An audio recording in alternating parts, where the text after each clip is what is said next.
하나님께서 주시는 말씀입니다. 데살로니가 후서입니다. 데살로니가 후서 1장 1절에서 12절까지 말씀입니다. 조금 깁니다만 우리 한 절씩 교독하시고 마지막 절 합독하겠습니다. 바울과 실로아노와 디모데는 하나님 우리 아버지와 주 예수 그리스도 안에 있는 데살로니가인의 교회에 편지하노니 하나님 아버지와 주 예수 그리스도로부터 은혜와 평강이 너희에게 있을지어다.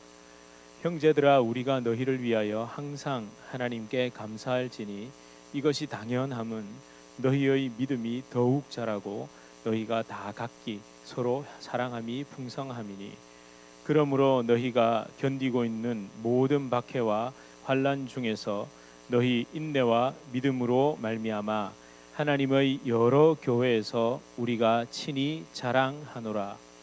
이는 하나님의 공의로운 심판의 표요 너희로 하여금 하나님의 나라에 합당한 자로 여김을 받게 하려 함이니, 그 나라를 위하여 너희가 또한 고난을 받느니라.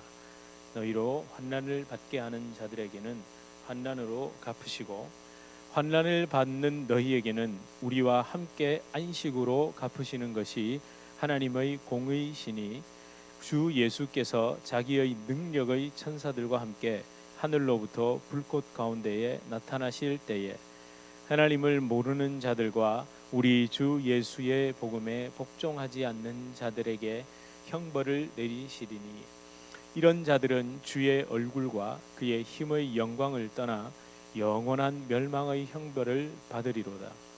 그날에 그가 강림하사 그의 성도들에게서 영광을 받으시고 모든 믿는 자들에게서 놀랍게 여김을 얻으시리니, 이는 우리의 증거가 너희에게 믿어졌음이라. 이러므로 우리도 항상 너희를 위하여 기도함은 우리 하나님이 너희를 그 부르심에 합당한 자로 여기시고 모든 선을 기뻐함과 믿음의 역사를 능력으로 이루게 하시고, 우리 하나님과 주 예수 그리스도의 은혜대로 우리 주 예수의 이름이 너희 가운데서 영광을 받으시고 너희도 그 안에서 영광을 받게 하려 함이라. 아멘. 예, 우리 서로 앞뒤 좌우로 인사하시겠습니다. 잘 오셨습니다. 반갑습니다. 예, 잘 오셨습니다. 예, 이제 데살로니가 후서로 들어왔습니다. 제가 지난주에 이렇게 미리 말씀을 못 드렸죠. 제가 좀 몇 가지를 놓고 좀 고민을 하다가 이제 데살로니가 후서를 정했습니다. 데살로니가 후서를 정한 이유는 아마 좀 눈치를 채시는 분들도 있으실 겁니다. 데살로니가 전서를 사실 저희가 이미 살펴봤었죠. 언제 살펴봤죠? 예, 언제 살펴봤냐면요, 그 2020년 4월 중순경이었습니다. 4월 19일 주일부터 살펴봤던 걸로 기억이 됩니다. 그때가 언제였죠? 그때 어떤 일이 있었죠? 예, 2020년 4월이면 예, 그 끔찍한 사태, 그 우리가 아무도 생각하지도 못했고 그게 그렇게까지 될 줄은 몰랐었죠. 그때 락다운이 한참 시작됐을 때였습니다. 이 코비드-19 누구도 예상하지 못했고 누구도 바라지 않았고 누구도 정말 원하지 않았던 이 일, 이 끔찍하고 당황스러운 사태를 그때 우리가 모두가 겪었고 또 지금도 겪고 있습니다. 다시 한번 기억을 한번 더듬어 보세요. 2년 전이었죠. 이제 한 달여 있으면 2년 전입니다. 어떤 2년 전이냐면 2019년 12월에 그 즈음에 그냥 유튜브라든지 인터넷상으로 어떤 화면들이 떠돌기 시작했습니다. 어떤 거였죠? 중국 우한에서 사람들이 걸어가다가 그냥 픽픽 쓰러져서 죽어나간다, 이런 소문들이 돌기 시작했던 거 기억나십니까? 그때 다들 어떻게 생각했습니까? 말 그대로 남의 나라 일이었죠.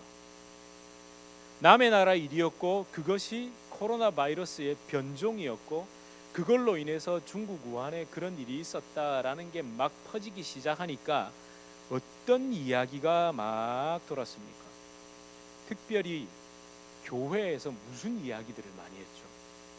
아주 쉽게, 아주 당연한 듯, 그렇죠, 요한계시록을 가져와서 마지막 때 심판이다. 그 다음에 더 그거 한 건 뭐였습니까? 선교사들과 교회를 박해하는 그 어떤 나라에 하나님께서 심판하신다. 오늘 본문에도 뭐라고 나옵니까? 네? 하나님의 공의로운 심판의 표요, 뭐 이런 표현들이 나오잖아요. 너무나도 쉽게 우리는 그런 이야기를 했습니다. 하나님의 진노의 재앙이라고, 일곱 대접 재앙이라고 난리였죠. 참 쉽게 말했습니다. 근데 참 안타까운 것은요, 이게 적과 아군을 구별해 놓고 우리는 아니고 너희는 맞고, 그러다가 이것이 1, 2월을 지나면서 어디로? 한국을 통해 전 세계로 나가기 시작하니 그 말이 쏙 들어가더라고요. 아니, 교회와 선교사를 핍박하는 그 어떤 나라에 하나님의 심판이 임한다고 그렇게 쉽게 말하던 사람들이 본인의 나라와 본인의 교회가 그 일로 인하여서 문을 닫아야 되니까 갑자기 아무 말을 안 해요. 그게 뭐죠? 예.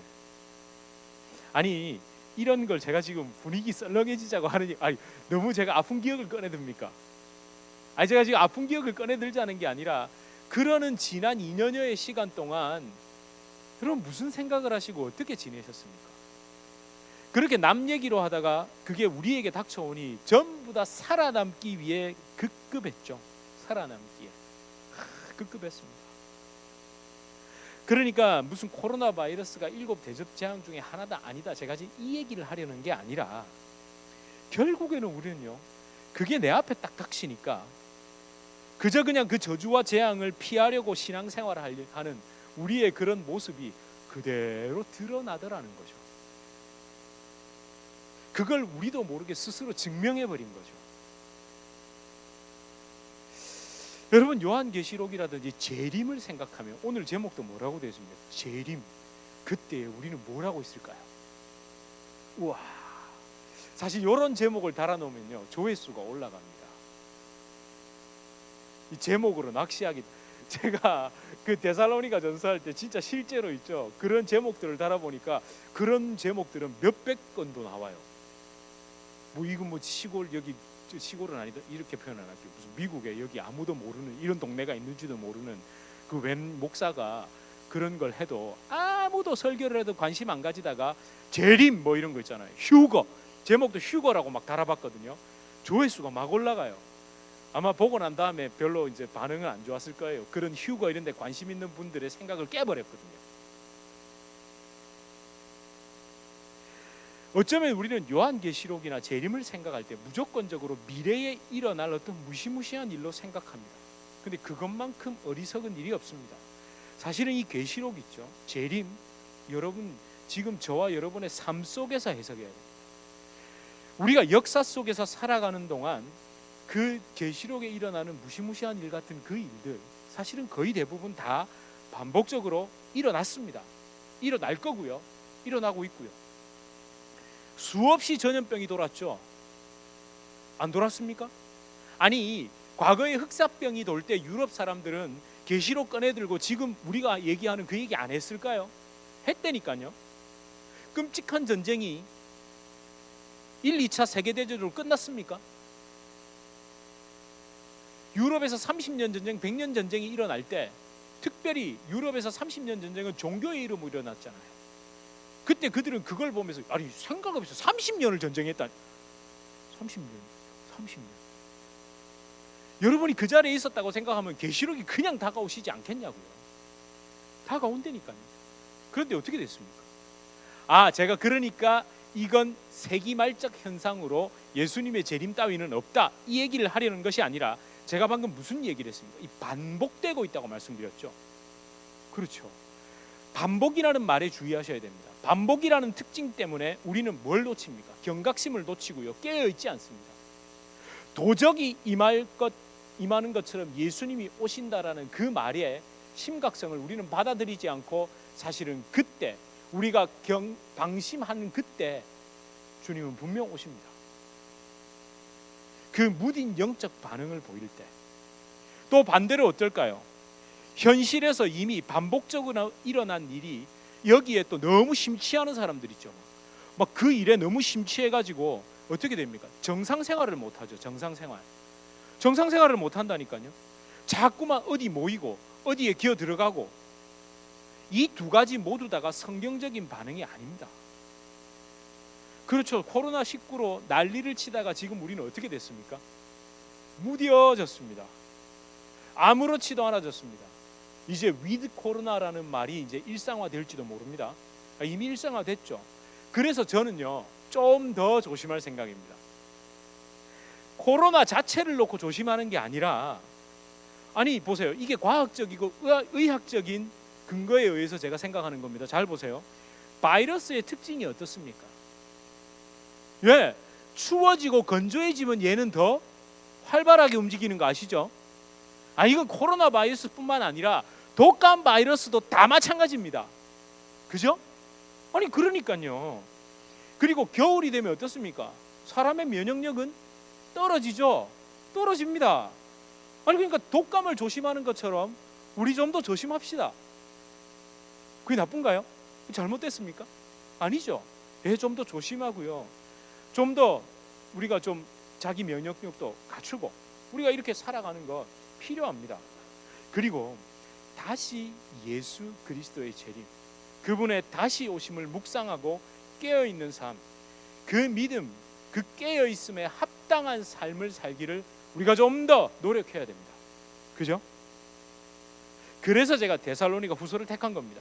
전설을 했으니까요. 이제 곧 이 겨울이 지나고 나면 진짜 또 다시 일상으로 더 복귀할 겁니다. 아마 그걸 대비해서 새카맣게 잊어버리지 말고 우리가 다시 그 인연을 어떻게 보냈는지를 데살로니가 후서를 보면서 다시 돌아보자는 거죠. 제가 결론적인 이야기지만 예수 그리스도의 처음 오심, 그러니까 그 처음 오심으로 인해 지금도 12월이 되면 절기상으로, 기독교 절기상으로 대강절이라고 들어보셨어요? 큰 강림, 예수님께서 처음 오신, 그러니까 성탄절을 기념하는 그 대강절로 들어갑니다. 그 예수님의 처음 오심 있죠. 처음 오셔서 완성하신 십자가 복음을 제대로 이해하고 그에 합당한 삶을 살지 못하면서 재림, 그러니까 예수님의 다시 오심을 운운하고 이야기하는 건요, 허무한 겁니다. 사실은 거짓말입니다. 데살로니가 후서의 기록 배경도 비슷합니다. 데살로니가 전서를 읽고 오해하여서 허무맹랑한 삶을 살았던 사람들, 그러니까 현실의 삶을 버리거나 말은 재림 말하면서 그냥 그대로 사는 거예요. 그리고 재림에 대한 막연한 두려움을 가지고 사는 사람들에게 다시 편지를 기록해서 보내준 겁니다. 자, 그러면 좀 도움이 되게 하기 위해서 데살로니가 전후서의 기록 배경, 그러니까 데살로니가라는 도시가 어디 있는지 한 번 더 생각해 보시겠어요? 그때는 저희가 좀 상세하게 말씀드렸는데, 요 지도를 보시면 에게해, 지중해죠. 이쪽에 이탈리아가 있습니다. 오늘날의 그리스고요. 지금 네아폴리 있고 터키 있는 지역, 요렇게까지, 저 네아폴리 있는 저쪽까지가 다 그리스고 지금은 터키고, 이쪽으로 넘어오면 아시아 지역으로 얘기하는 드로아죠. 드로아에서 사도 바울이 뭘 봅니까? 그 유명한 환상을 보죠. 건너와 마게도니아, 그러니까 여기 이쪽 지역에 와서 우리를 도우라고 이야기를 하죠. 그래서 첫 번째로 당도한 곳이 네아폴리였고, 거기를 거쳐 빌립보로 들어갔는데 거기에서는 별 소득이 없었습니다. 그리고 도망치듯 어디로? 데살로니가로 왔습니다.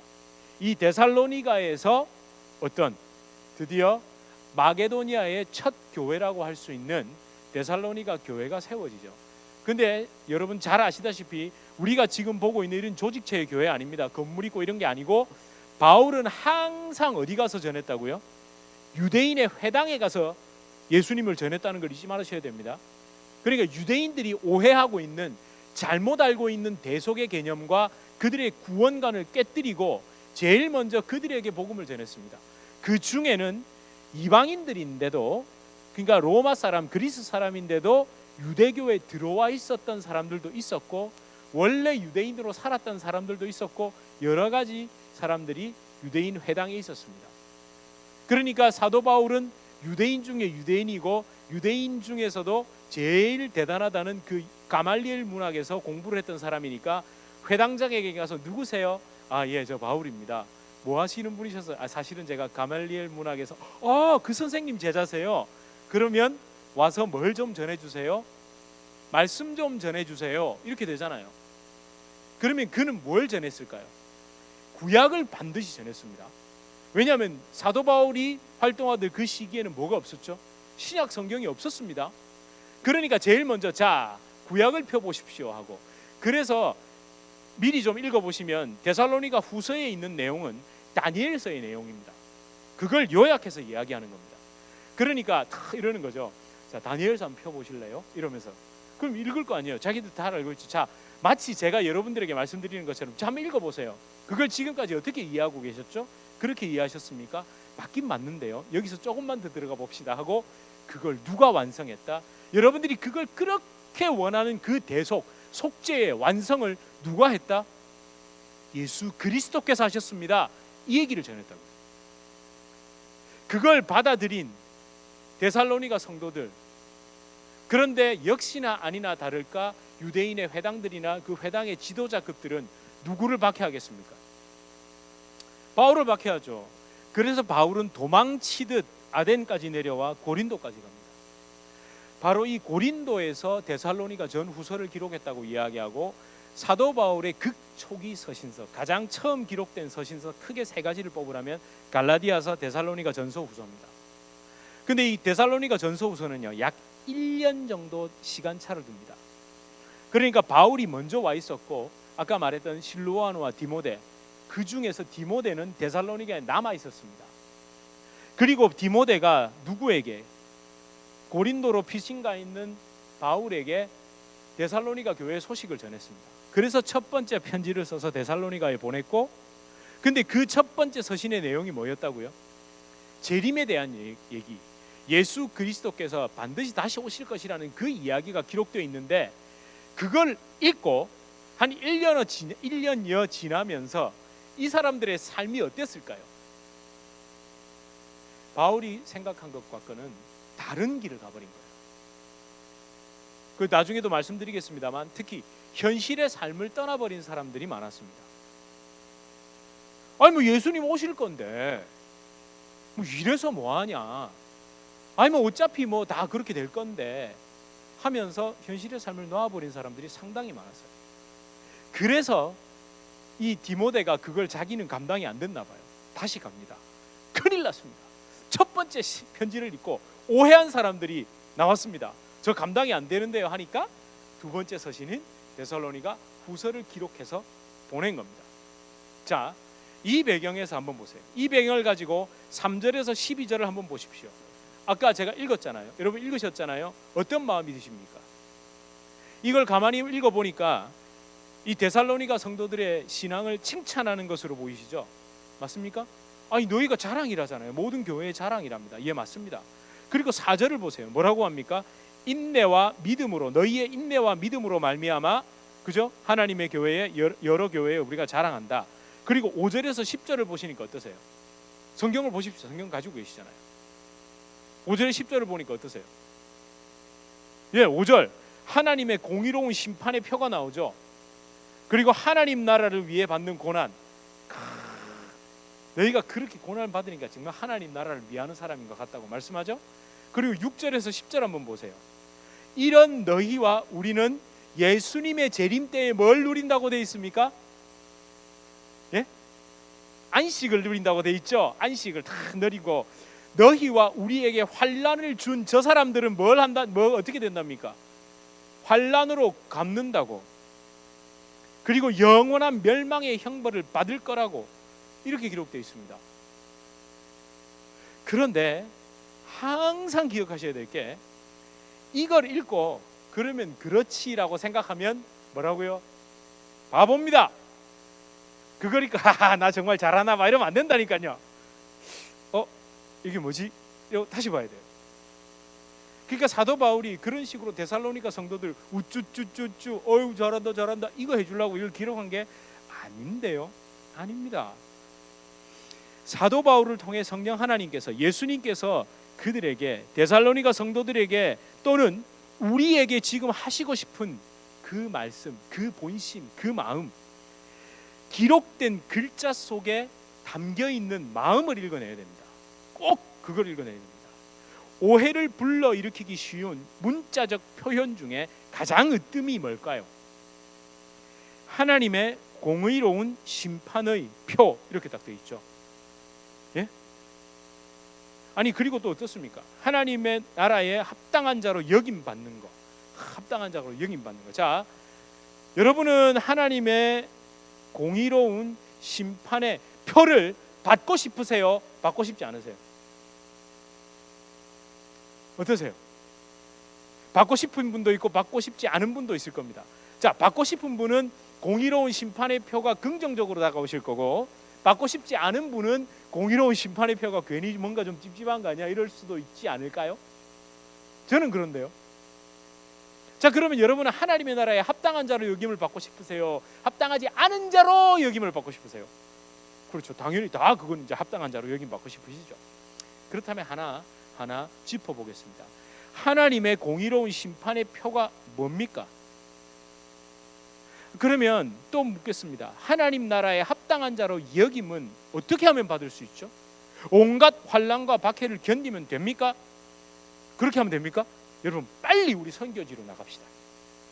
선교지로 나가야 됩니다. 선교지도 그냥 선교지 나가면 안 됩니다. 환난과 뭐가 있다고요? 박해가 있는 선교지에 가셔야 됩니다.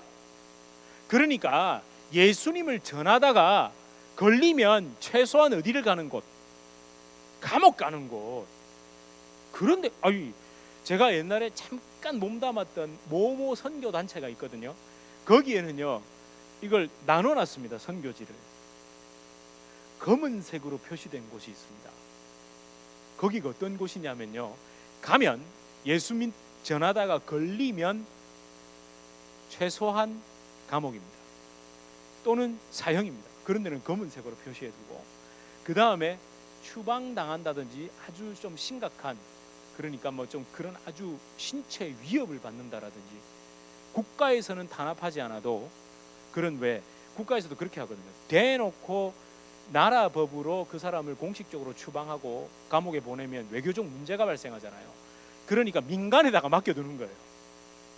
그래가지고 그냥 동네 사람들이 나를 해코지하고 죽인다든지 이렇게 해도 그냥 뭐 그건 그쪽에서 알아서 할 문제지 우리는 모르겠습니다 하고 쓱 빠져나가는 곳. 아니면 그 다음 위험한 곳은 추방되는 곳. 그 다음 곳은 어떨까요? 아무런 문제 없는 곳. 이렇게 정해놓고 그 선교단체에서는 최소한 추방당하는 정도 되지 않는 곳에 가면 선교사로 인정도 안 했습니다. 그러면 젊은이들은요, 어떻게 했을까요? 다 검은 데 가고 싶어요. 그렇게 헌신한 사람 정말 많습니다. 정말 그런 건가요? 아니 진짜 그렇게 되는 건가요? 그걸 누가 정하는 거죠, 진짜? 여러분, 이 하나님의 공의로운 심판의 표, 이건요, 예수 그리스도의 십자가를 이야기하는 겁니다. 그러니까 공의로운 심판의 표는요, 나팔 재앙, 대접 재앙 등을 나타내는 그런 표, 사인을 이야기하는 게 아닙니다. 이 표라고 번역된 이 헬라어 엔데이그마, 이 말은요, 증거입니다. 그냥 증거, proof, evidence 있죠. 그러니까 하나님의 공의로운 심판의 증거 뭐죠? 제가 이렇게 번역을 하니까 여러분 바로 오시죠? 예, 십자가죠. 예수 그리스도 십자가입니다. 그러니까 하나님의 마음이 더 잘 드러나게, 하나님의 마음을 더 잘 드러나게 번역을 하려면 하나님의 공의로운 심판의 증거, 이렇게 돼야 됩니다. 하나님의 공의로운 심판의 증거. 그렇죠. 십자가. 왜 십자가가 그렇습니까? 이게 부적이라서 그런 게 아니잖아요. 십자가에서 하나님의 공의, 그러니까 범죄한 우리 죽어야 되잖아요. 근데 그게 대신 죽은 예수 그리스도로 말미암아 그 죄의 값이 지불됐고 공의가 완성됐고, 그런 우리를, 십자가를 믿는 우리를 살리셔서 이런 우리에게 다시 부활의 생명을 주신 그 사랑, 그게 동시에 완성된 것, 하나님의 심판의, 하나님의 공의로운 심판의 증거가 예수 그리스도의 십자가죠. 그것을 붙든 사람, 이것을 믿는 사람이 하나님 나라에 합당한 자로 여김을 받는다. 이렇게 되는 겁니다. 자, 그러면 이 진리를 붙들고 6절에서 7절을 한번 보세요. 이게 단순하게 적용될 수 없죠. 좀 과격하게 표현하면 약간의 복수심이랄까요? 네가 나를 핍박했어? 네가 나를 박해했어? 네가 나에게 환난을 줬어? 그러면 하나님이 똑같이 환난으로 갚아줄 거야. 이렇게 해석이 될 수가 없죠. 저들, 특히 나를 힘들게 한 그들, 나에게 환난을 준 그들에게 환난으로 갚으시고 영원한 형벌, 멸망의 형벌을 내리신다라고 생각할 수가 없습니다. 나에게는 안식으로 갚으신다는 막연하고 단순한 생각을 할 수가 없습니다. 이 8절에서 9절을 바라보면서 어떤 마음이 들어야 됩니까? 8절에서 9절을 바라보면서 나 역시 하나님을 모르던 자였습니다. 나 역시 하나님 그 예수 그리스도의 십자가에 복종하지 않는 자였습니다. 하나님의 얼굴을 피하여 숨으려던 자가 나였습니다.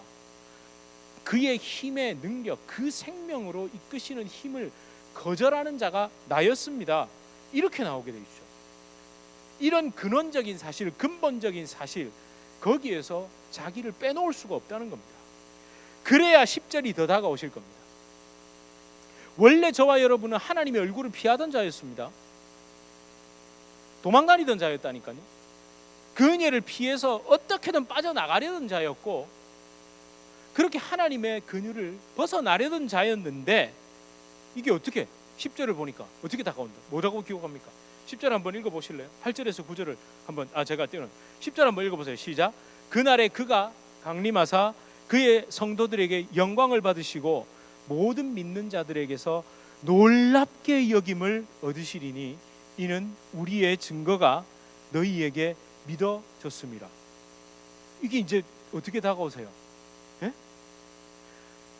예수님이 재림하실 때 뭐 한답니까? 놀랜다잖아요. 깜짝 놀랜다잖아요. 예수님 재림하실 때 깜짝 놀랜대요. 왜 놀랜답니까?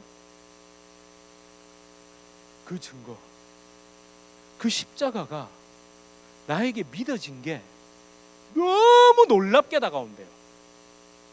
여기서 주의하셔야 됩니다. 내가 믿은 게 아니라 믿어진 겁니다. 이 수동태의 의미가 확 다가온다고요. 나는 원래 하나님의 얼굴을 피해 다니던 자였는데 내가 지금 영광 중에 임하실 그 주님의 얼굴을 바라보고 있다는 거예요. 이게 안 믿어지는 거예요. 이게 너무 놀라운 거예요. 이게 우리가 재림을 대하는 자세고 우리가 재림을 바라봐야 할 자세입니다. 여러분, 재림하면 어쩌면 우리는 막연한 두려움이 나에게 엄습해 올 수 있습니다. 그죠? 그런데 지금 오늘 성경에서는 뭐라고 이야기합니까? 재림은 두려움이 아니라 놀람이랍니다. 깜짝 놀라는 거랍니다.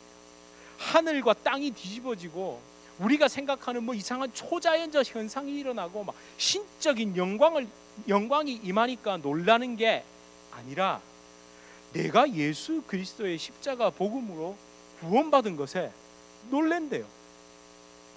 이런 내가 십자가 복음을 붙잡은 것, 하나님의 공의의 심판의 증거가, 그 증거를 내가 붙든 것, 그렇게 내가 주의 얼굴을 배우는 거에 너무 놀라게 된다는 거죠. 말 그대로 은혜에 놀라게 되는 겁니다. 우리가 수요일날 잠깐 나눴잖아요. 우리도 모르게 은혜라는 말이 너무 쉽게 나온다고. 근데 그 은혜라는 단어 너무너무 무게감 있는 단어고, 우리 이럴 때 쓰지 맙시다. 이제 왜 내가 원하긴 원했는데, 잘 들어보세요. 그걸 너무 원하긴 원했어요. 너무 바라긴 바랬어요. 기도도 했고요. 막 그렇게 됐으면 너무 좋았겠다라고 생각했는데 그게 딱 된 거예요. 그 사람들이 어머 집사님 축하해요. 어머 권사님 너무 좋으시겠다. 목사님 어쩌면 막 이렇게 얘기를 막 해요 저한테. 그럴 때 제가 어떻게 말할까요?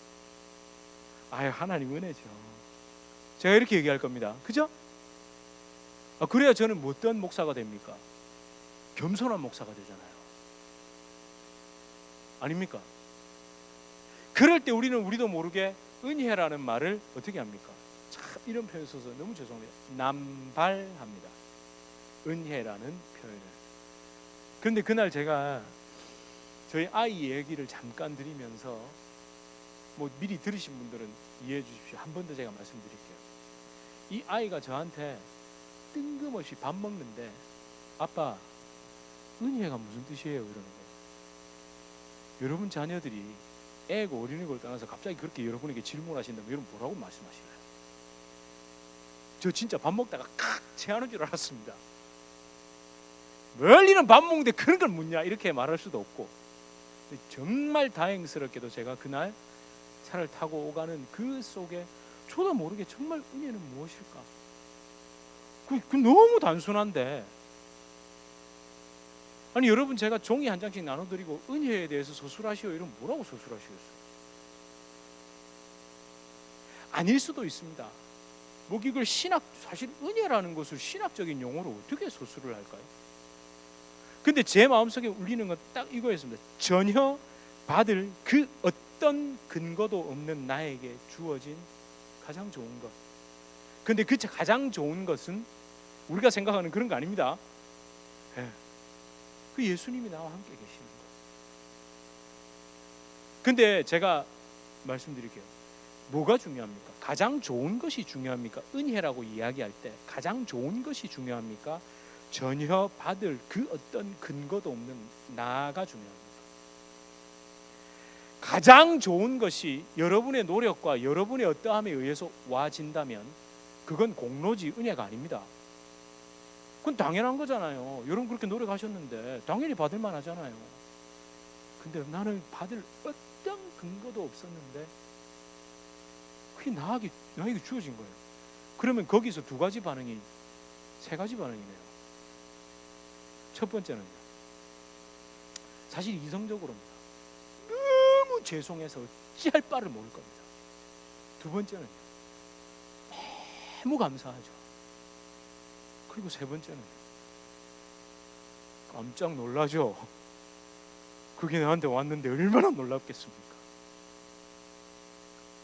이제부터 조심하셔야 됩니다. 하나님 은혜로 그게 주어졌다면 하나님께서 그럼 다 내놔 이래도 주셔야 됩니다. 전혀 받을 근거가 없잖아요. 그러니까 우리가 정말 우리 마음속에 좀 까다로운 것 같지만 그 단어 하나조차도 한 번씩은 가슴에 좀 잘 새겨보세요.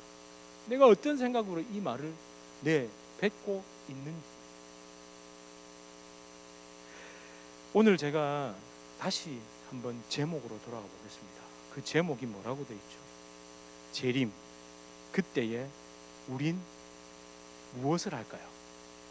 자, 우리 한번 다시 해보겠습니다. 시작. 재림, 그때에 우린 무엇을 할까요? 뭐 합니까?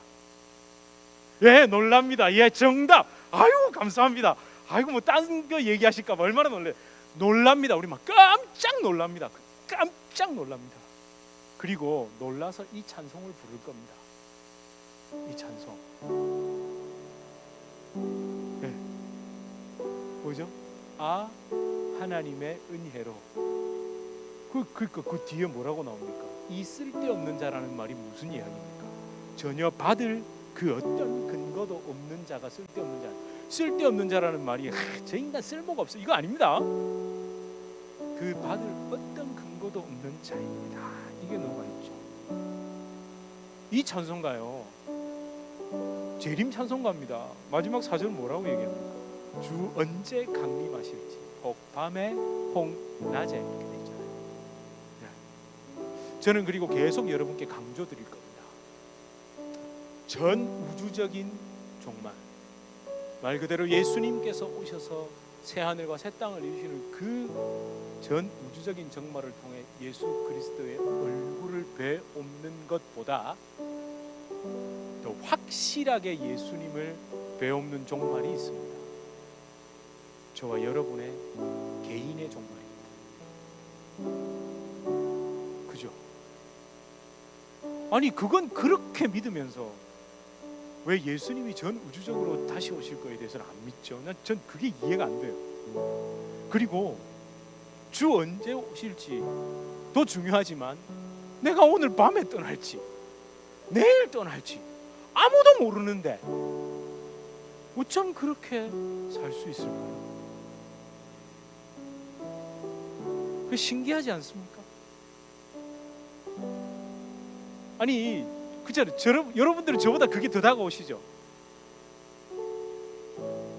제가 보니까 여기 앉아 계신 분들 중에 저보다 연배가 낮으신 분은 요 3명 빼고는 없는데요. 저보다 더 다가오시잖아요. 더 다가오시잖아요. 전 우주적인 종말보다 개인의 종말을 통해 주님을 만날 그날은 진짜 누구도 피할 수 없고 언제 올지 아무도 모른다. 그때 우리 내가 이 땅을 떠나는데 너무 아쉽다가 아니라 깜짝 놀랍시다. 우리 함께 주님 얼굴 배없는 것 때문에 우리 막 깜짝 놀라기를. 아멘. 우리 시간 함께 재림을 생각하며 막연한 두려움을 떨쳐버리고 주님 놀랄 겁니다. 더 놀랄 겁니다. 우리 이런 마음으로 고백합시다.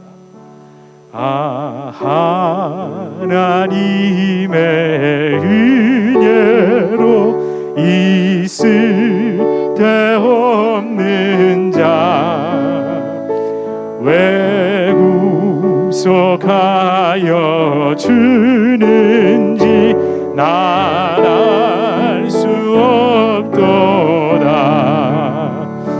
내가 믿고 또 의지함을 내 모든 형편 아시는 주님 늘 보해 주실 것을 나는 확실히 왜 내게 굳센 믿음과 왜 내게 굳센 믿또 복음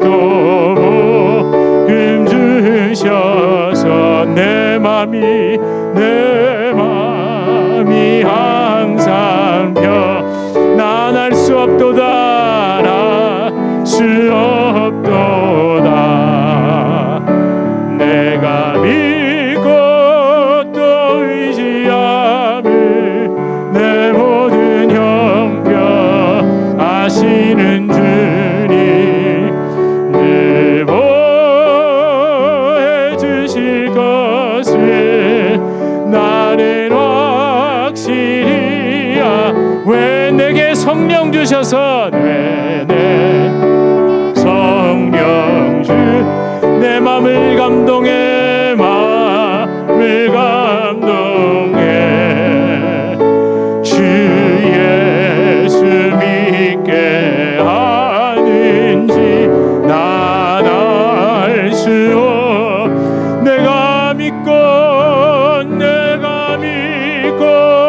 또 의지함을 내 모든 형편 아시는 주님 늘 보해 주실 것을 나는 우리도 함께 손을 들고 주 언제 강림 주 언제 강림하시 혹밤에 홍낮에 또 주님 만날 그것도 난 알 수 없도다. 내가 믿고 또 의지함을 내 모든 형편 아시는 주님 늘 보해 주실 것을 나는 확실히 아네. 여러분 우리 함께 기도합시다. 하나님 내가 지금 다시 오실 주님을 바라보며 살아가는 삶인지 돌아보게 하여 주시옵소서. 주님 말은 재림 주님 얼굴 배없는다라는 말을 하면서 어떤 사람은 믿고 있지도 않고 어떤 사람은 알아서 해석하고 어떤 사람은 그것을 막연함으로 바라봅니다. 그런데 다시 십자가를 바라보면 정말 이런 내가 정말 도무지 받을 근거가 없는 내가 예수 그리스도의 십자가로 구원받았다는 것, 그 은혜가 나를 이끌어간다는 것을 생각해보면 마지막에 너무 놀랄 겁니다. 하나님 그런데 마지막에만 놀라지 않게 하시고 지금 내 삶에서 늘 그 은혜 때문에 낙심했던 내 마음이 그 놀라는 은혜로 다시 벌떡벌떡 일어서게 하여 주시옵소서.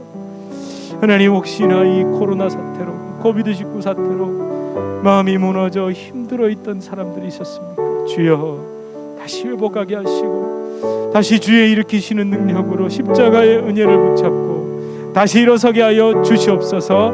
우리 이렇게 함께 기도하시겠습니다.